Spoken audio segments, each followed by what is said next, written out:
কি হয়েছে যে এক্ষুনি চলে যেতে হবে? চলে যাবো না তো থাকবো এখানে, তোমার প্রেমিলা দেখবো এখানে বসে বসে। রিমা প্লিজ সংযত হয়ে কথা বলো। তুমি সংযত হতে পারো না? লজ্জা করে না তোমার?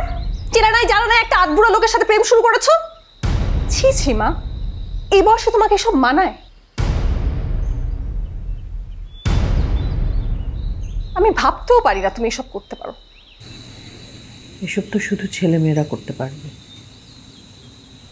মায়েদের তো মন নেই, শরীর নেই। মায়েদের অসুখ বিসুখ হলে প্যারাসিটামল নিয়ে এক গ্লাস পানি নিয়ে কেউ আসতে পারবে না।